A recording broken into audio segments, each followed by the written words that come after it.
Olá, investidor! O meu nome é Wagner Caetano. Inicio agora o cenário em vídeo. Hoje, dia 20 de abril de 2020, 13 horas e 20 minutos. Nós temos uma tarde agradável aqui em São Paulo, 23, 24 graus, com tempo bom, sol entre nuvens, e eu desejo, é meio cômico falar isso, um bom feriado a todos, né? Um bom descanso, sendo que estamos em quarentena. E pessoal, eu vou deixar um convite aqui para quem ainda não viu, o link sobre a imersão técnica Top Traders. Pela primeira vez desde que a Top Traders foi fundada, nós faremos uma imersão aberta e exatamente igual às anteriores, não tem nenhuma alteração pelo fato de ser aberta. Pode passar nos seus grupos de WhatsApp, parentes que desejam aprender a investir. Ela será absolutamente gratuito, as aulas ficarão gravadas.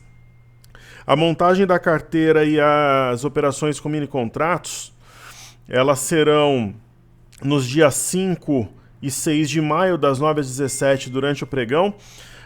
Nada impede, pessoal, por exemplo, que a gente opere mini contratos no dia 5 e monte uma parte da carteira entre os dias 5 e dia 6, enfim. É mais ou menos uma ideia aqui, né? No primeiro dia se dedicar à montagem da carteira e depois mini contratos, mas não é nada engessado. De repente tem oportunidade no índice, a gente entra, ou no dólar, de repente é no dia 5 e aí monta parte da carteira, enfim. A ideia é trabalhar com uma quantidade que capture os setores que a gente julga interessante no momento, e teremos aulas também nos dias 28, 30 de abril e 3 de maio à noite, né? Aulas, digamos assim, preparatórias para nivelamento de turma, para você ver como é que funciona o chat, o ambiente educacional. Você vai ouvir a minha voz, ver a minha imagem, interagir conosco, e vai ser algo histórico. Link na descrição do vídeo. Para fazer a matrícula não pede número de cartão, não tem exigência, algo rápido, prático e direto. Caríssimos, falando do nosso mercado, vamos começar os estudos aqui pelo Ibov. Nós tivemos os futuros americanos trabalhando em forte queda na abertura, né? Na madrugada eles trabalharam em queda bastante moderada, os futuros americanos. Quando as bolsas abriram aqui às 10h30, a gente vê, por exemplo, pelo índice Nasdaq, quase bateu a mínima da sessão de sexta-feira. Pra vocês terem uma ideia, ó, nesse momento trabalha 8866, chegou a trabalhar 8553, está 113 pontos acima da mínima do dia. Quer dizer, chegou a trabalhar com mais de 1% aí de queda o índice Nasdaq. E a gente começa a perceber que existe uma força, né, realmente, que deve trazer os preços para este patamar, na minha visão, 9.070, e aqui realmente será uma prova de fogo, porque o alvo de uma possível simetria é aqui. Eu acho que vai buscar. Quando nós observamos o gráfico semanal, esse cenário é totalmente factível, porque no semanal fica bem claro uma simetria em V, né? Talvez até acima, quem sabe no gap já está acima da média de 21. Então as bolsas americanas, elas nos passam, né, uma ideia de recuperação muito forte. Vídeo Dow Jones hoje que bateu 23.735, já está quase 300 pontos acima da mínima do dia. Então a gente vê que mesmo num cenário, né, hoje vencimento do petróleo, uma queda muito forte da commodity, o WTI nos Estados Unidos, o petróleo ele impactou na abertura, mas agora as bolsas vêm segurando a onda, né? O caso do S&P também. Eu até comentava com os alunos, dizia, olha, eu acho que daqui a pouco o índice Nasdaq vai estar em campo positivo, e já está. E as outras bolsas caminhando nesse sentido também. Aí nós temos o EWZ, a ETF brasileira negociada em Nova York. Ela rompeu um triângulo simétrico e agora ela parece fazer aqui, a gente pode ajustar essa linha, uma espécie de cunha. É tempo demais para entender como o mastro bandeira clássico, e também, digamos que a bandeira é desproporcional ao mastro, mas é a ideia que passa de um movimento de alta, onde expande e depois contrai. Esta é a minha interpretação. E aí nós temos o VIX, que é o índice do medo, subindo 4,85. Eu sempre comentei que seria admissível um teste da média, mas eu não vejo nenhuma mudança. O VIX geralmente é inversamente proporcional às bolsas americanas. Eu acho que elas devem, aos trancos e barrancos, seguir valorizando-se. Temos o DXY, que é o dólar contra uma cesta de moedas, especialmente N juros. Eu vejo com bons olhos, a gente pode ajustar essa nossa linha de tendência desta forma. Aí nós teríamos aqui um triângulo, nós temos o USD-BRL, nós estamos de fora do dólar no momento. Eu acho que ainda é possível falar no ombro, cabeça a ombro, mas é fato que ele fica bem enfraquecido nesse cenário.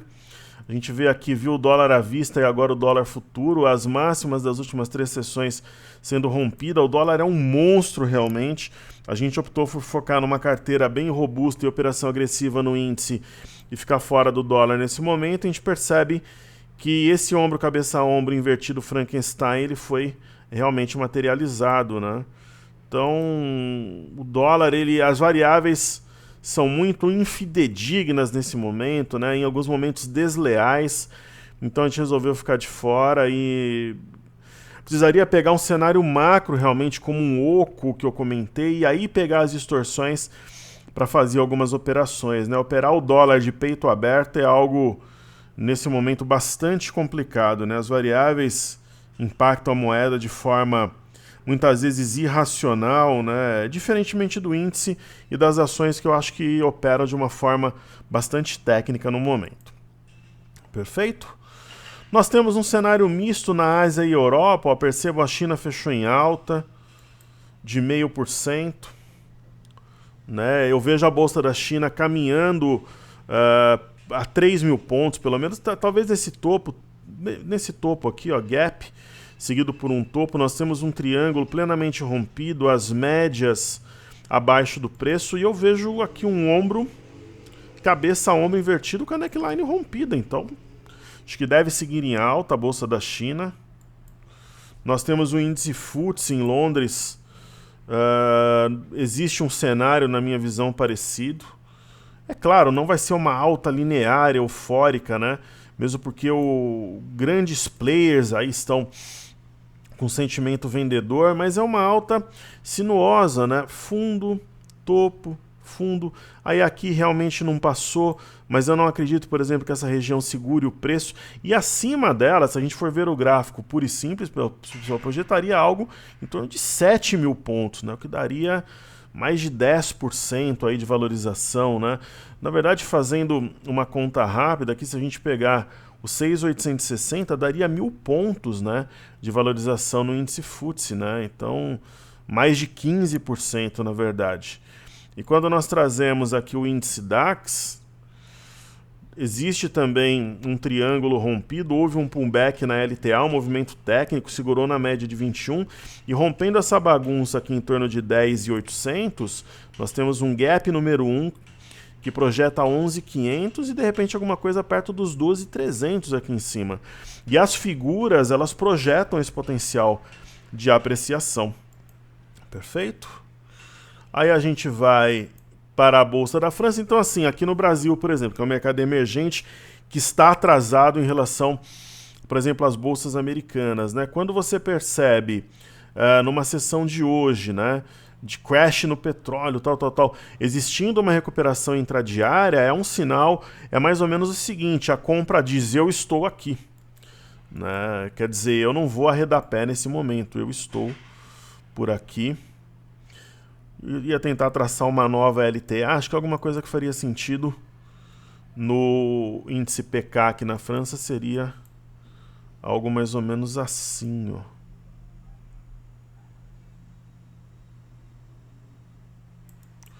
Ficaria bem com uma cara de triângulo ascendente, né? Então nós temos desafio 4543, 4577, 4550, quer dizer, é uma região que projetaria um pleno triângulo ascendente típico e raro, que poderia no mínimo trazer nesses gaps aqui o preço da Bolsa de Paris. Perfeito? Então, falamos aí do dólar, das bolsas de fora, falamos do EWZ, falamos do petróleo. Pessoal, primeiro, aqui o Brent, só para deixar bem claro aqui para vocês, ó, por exemplo, aqui no TradingView. O Brent trabalha com uma queda de 6,18. É um movimento crucial porque ele pode ficar com uma cara aqui de ombro, cabeça a ombro invertido, né? Meio torto, sim. Mas acima de tudo, nós temos a perda da mínima do dia 15 de abril a 27,18, que projeta um topo, fundo topo, projetaria talvez um teste de 21,80. Parece aqui que a gente tem um V invertido que projeta essa região, sendo mais exato 21,68. E fica mais com cara de um mastro bandeira aqui. Só que, entretanto, porém, todavia, se tiver, por exemplo, rompimento de baixo para cima naturalmente de 27,18, eu vejo como um setup na ponta compradora. Então percebam que o Brent está na região entre R$ 26,50 a R$ 27 reais. É a mesma cotação que a gente encontra aqui, por exemplo, no investing.com. Legal? Então, ó, 26,63 aqui no investing.com e aqui no TradingView 26,61. Perfeito. Quando a gente parte para o WTI, ele está 22,63, caindo 9,59. Você fala, caramba, mas me disseram que o petróleo está caindo 40%, 50% hoje, então eu estou confuso. Eu também estava. Aí eu fui pesquisar o seguinte, então você vê aqui, por exemplo, no Infomoney, você vê no investing.com, tá lá, petróleo, vamos dar uma olhada aqui nas páginas, né? Então vem investing.com, petróleo dos Estados Unidos, é o WTI. Querem quebrar a indústria de xisto norte-americana, Arábia Saudita e Rússia. Então, na verdade, nós temos uma guerra biológica, né? Que a China... Pessoal, eu estou dizendo isso desde janeiro. China criou um vírus em laboratório, Wuhan. É uma região central, né, que fica em Hubei, de arma biológica. É uma resposta à guerra comercial americana e agora isso daí tem se mostrado material, né? Então, eles criaram, espalharam, prenderam, mataram jornalistas, médicos que tentaram alertar, agora atualizaram o número de mortes. Então foi uma resposta à guerra comercial americana, foi uma guerra biológica. Sendo a China uma aliada da Rússia, a Rússia, na verdade não em conjunto, mas a Arábia Saudita, que é aliada americana, ela teve que seguir o movimento. E também ela tem interesse, né, que o mercado xisto americano não se desenvolva. Rússia e Arábia Saudita são as principais responsáveis por uma outra guerra, né? Então houve uma guerra biológica chinesa que visou principalmente atingir o mercado norte-americano. Só que quem acaba pagando o pato são as economias mais fracas, como a nossa, que ainda tem briga política, e agora a Rússia e a Arábia Saudita é uma guerra do petróleo para quebrar a indústria de xisto norte-americana, né? Então o que fala ali? Ó, os mercados de petróleo, ou não é, né? Isso é fantasia. Você vê nos números que não é, né? Então atinge $10, né? Então eu acho essa reportagem aqui muito boa. Ela diz o seguinte: os mercados de petróleo estavam em baixa na segunda-feira, para as mínimas de 1999, ano que meu filho nasceu, enquanto produtos e comerciantes lutam para encontrar lugares para armazenar o excesso de oferta devido à queda na demanda causada pelo surto de coronavírus, explicado pelo descompasso de preço entre os contratos futuros para maio e junho. Então atenção. Às 11h55, há uma hora e pouco atrás, os contratos futuros de petróleo, na forma do contrato WTI de junho, em que está concentrada a maior parte dos juros e volumes abertos, eram negociados em queda de 8,31 a 22,95 por barril, enquanto os players do mercado se esforçavam para sair das posições de futuros com vencimento para evitar a entrega física de cargas que eles não podem vender nem armazenar. Então olha que doideira. A mínima para o contrato de junho foi de 21,66, com máxima de 24,84. Então é o que a gente vê aqui, ó, quando eu clico em Commodities, 22,63 nesse momento. Perfeito? Já o contrato prévio de maio para o West Texas Intermediate, que é o WTI, índice de referência do petróleo dos Estados Unidos, que expira na terça-feira, caía para 10,99, queda de 39,84, a maior baixa intradiária em um dia desde o lançamento do contrato do WTI em março de 1983. Então chegou a $10,63 o barril, pessoal. Ok? O que está em questão é a grave queda da demanda global causada pelo desligamento quase universal para combater a propagação do surto de coronavírus. Então a indústria do petróleo ela vem reduzindo a produção para tentar combater um declínio estimado de 30% da demanda de combustível em todo o mundo, mas os cortes de produção da OPEP e aliados, incluindo Rússia, no valor de 9,7 milhões de barris por dia, só terão efeito a partir de maio. Como consequência, os produtores têm lutado para encontrar lugares para armazenar excesso de petróleo. Atualmente, 160 milhões de barris de petróleo estão sendo armazenados em navios-tanque, informou a Reuters, uma quantidade recorde acima dos 100 milhões de barris armazenados no mar durante a crise financeira de 2009. Além disso, o volume de petróleo retido no estoque dos Estados Unidos, especialmente no ponto de entrega de Cushing para o contrato WTI em Oklahoma, está aumentando rapidamente, meio estimativas de que essa unidade de armazenamento poderá estar cheia até meados de maio. Ok? Então, essa que é a questão. Então, quando a gente já pega o contrato, então se a gente pegar aqui, ó, então houve uma migração para o contrato de junho. Agora, o contrato, pra vocês terem uma ideia, agora de maio, ele está com queda de 57%, então o petróleo está negociando a 7,79. Isso daqui vai quebrar meio mundo, né?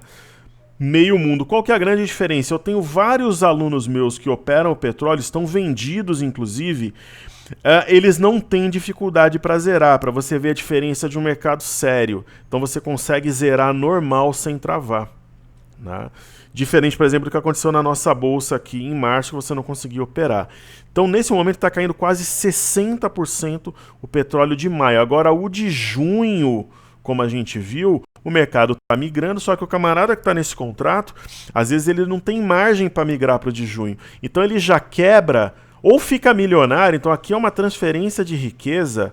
Então, aqui formam-se novos ricos, e pessoas que foram milionárias e bilionárias durante muito tempo perdem grande parte do capital. Então é mercado, né? Agora, o contrato de junho ele já está, digamos assim, normalizando, que é o WTI que está trabalhando a 22,75. Ok? Então, como é o grande driver de hoje, eu achei por bem fazer algo de forma mais caprichada. Falemos então da Via Varejo, VVR3. Nós temos aqui uma alta importante acima dos 6,42. Pelo jeito, vai continuar em alta Via Varejo. Bandas de Bollinger justapostas, acho que o ativo pode ter uma boa valorização. Aí falemos de DI, um F25.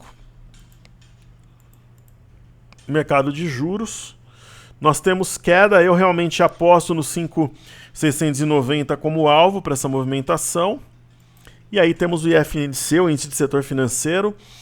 Está trabalhando em torno das médias aqui, como o próprio Ibov. Por inércia pode tocar CLTA, mas não acredito, sinceramente, que o faça. Aí vamos lá, temos YouTube. Posteriormente está bem mais fraco que a média, né? Então uma reação, por exemplo, em YouTube. Este gap que foi fechado, a gente pode apagar, poderia trazer, de repente, até quem sabe, um fechamento positivo, enfim, né? O gráfico de YouTube incomoda um pouco para quem está na compra, nem é o nosso caso aqui. Quando a gente vai para Bradesco, também bastante fraco, né? Uma simetria teria sido cumprida se a gente trouxer aqui um intraday. Aí ele vai para o gráfico. Acho que fica mais fácil mostrar até no TradingView aqui. Mais ou menos isso aqui, ó. A gente tem BBDC4, vamos trazer um gráfico, por exemplo, de 30 minutos. A simetria seria algo mais ou menos assim. Ó, aqui dá para ver bem, né? Essa base aqui seria o alvo. E a gente poderia ter um triângulo descendente, por exemplo, em Bradesco. Bastaria uma reação intradiária. E aí nós temos Banco do Brasil. BBS3. Movimento parecido, né? Ela está vindo aqui praticamente na junção dessa linha de tendência de alta com a LTB, que é o triângulo maior que foi rompido. E tocou aqui, de algum modo está reagindo. Então acho que o setor bancário ele vai ser essencial para o nosso movimento aí da semana, como geralmente o é, né? Eu acho que se os bancos estivessem no 0 a 0, a gente estaria perto dos 80 mil pontos. Se não estivesse fazendo pressão, pelo menos vendedora. Ok? Antes de falar de BOV e BOVA11 mini índice, eu vou falar de aviação. A gente está fazendo setores aí direto. Então eu não vejo nada demais no gráfico da Gol. Seria uma das últimas ações que eu compraria, porque redução de volume, redução de número de candles. Se você bota a volatilidade histórica, por exemplo, né? Ela ainda está alta, mas está em queda, então ativo é um ativo enjoado de trabalhar. Eu não seria uma das últimas. Eu já não gosto muito do setor, ainda mais nesse momento. Porque hoje, pessoal, com a queda do petróleo, era para estar reagindo bem. Se você tem um driver de impacto e o ativo não reage, sabe quando você convida aquela moça bonita que você está paquerando para sair, você reserva o melhor restaurante, você manda flores para ela, né? Não tá chovendo, você manda lavar o carro, você dedica a tua maior atenção e aí você chama para ir jantar lá no Sky, por exemplo, ou na Lelis Trattoria, enfim, lá no Paris 6, e ela fica em dúvida, pô, ferrou, desiste. Então assim, se num dia como hoje as ações de aviação não reagem, né, com recuperação intradiária e o petróleo em queda, na minha visão, parte para outra, né? Ah, professor, mas as bandas de Bollinger estão justapostas, eu estou comprado e eu vou manter. Aí é uma questão pessoal, eu não o faria. Eu acho que tem setores que podem dar uma resposta mais rápida, uma resposta imediata. Aí vamos para a Embraer. É uma das maiores novelas da história da Bolsa, a compra da Embraer pela Boeing. Cada dia aparece uma novidade. Parece que nós temos um triângulo. Se eu fosse fazer alguma coisa em um desses ativos, eu faria em Embraer, mas seria a minha 50ª opção. Né? Nos passa a impressão que existe um triângulo, mas a redução de candles e da amplitude a redução né, da amplitude dos candles e de volume me incomoda bastante, mas seria a minha opção no setor. Se eu fosse, por exemplo, eu preciso fazer uma posição no setor, eu compraria Embraer, né, até por causa das bandas e tal, mas não seria a minha opção número 1, digamos assim, longe de ser, ok? Aí falemos do IBOV. O IBOV continua há 2 semanas na mesma região. Alguns entendem como uma distribuição, um sinal de fraqueza para desabar e fazer um reteste desse fundo anterior. Eu entendo particularmente como um movimento que dá oportunidade para as pessoas que estavam de fora entrarem na compra. Então eu vejo a mesma coisa no BOVA11. Eu vou tirar essa configuração aqui de cor no BOVA11. Então a gente tem um movimento flat, mas uma recuperação intradiária muito forte, né? Talvez fechando acima de 76 de fato, uma boa recuperação. Já está no 0 a 0, era uma aposta minha no período mais cedo, né, quando as bolsas abriram. E o mini índice quase no 0 a 0 aqui também, recuperando-se. Se o setor bancário ajudar, pode fechar em alta ainda hoje. E quando a gente traz para um gráfico intraday para enxergar por dentro aqui a movimentação, o que a gente percebe? Né? Um rompimento, uma busca por esse suporte aqui na região de 76.600, mínima do dia 13, rompimento falso de 77.635, rompimento falso também de 77.935 e o mais importante, o rompimento dessa LTB com médias cruzadas em modo compra. Se romper 79.335, eu acho que caminha, talvez não hoje, mas na quarta-feira, rumo a 81 mil pontos. Lembrando que nós temos um desafio, te vejo nos 90 mil pontos no mini índice, né? Talvez aí na virada de abril para maio. Então, eu acho que a gente tem o amparo aqui de uma simetria, não é exatamente um V, né? Mas é uma simetria que talvez remeta a uma situação de compra de fato. A gente pode traçar desta forma aqui do lado esquerdo e alguma coisa mais ou menos assim.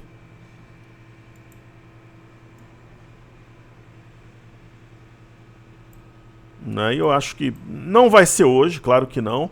Mas pode, se romper 79.335, teria mais ou menos um caminho livre, talvez na quarta, para buscar a região de 81 mil pontos. Ok? Pessoal, então nos vemos mais tarde no Na Mira do Trader. Agradeço desde já a sua atenção. Se inscreva para a imersão gratuita, a primeira e única oportunidade de fazer o nosso treinamento de forma livre. Até mais tarde, muito obrigado, valeu!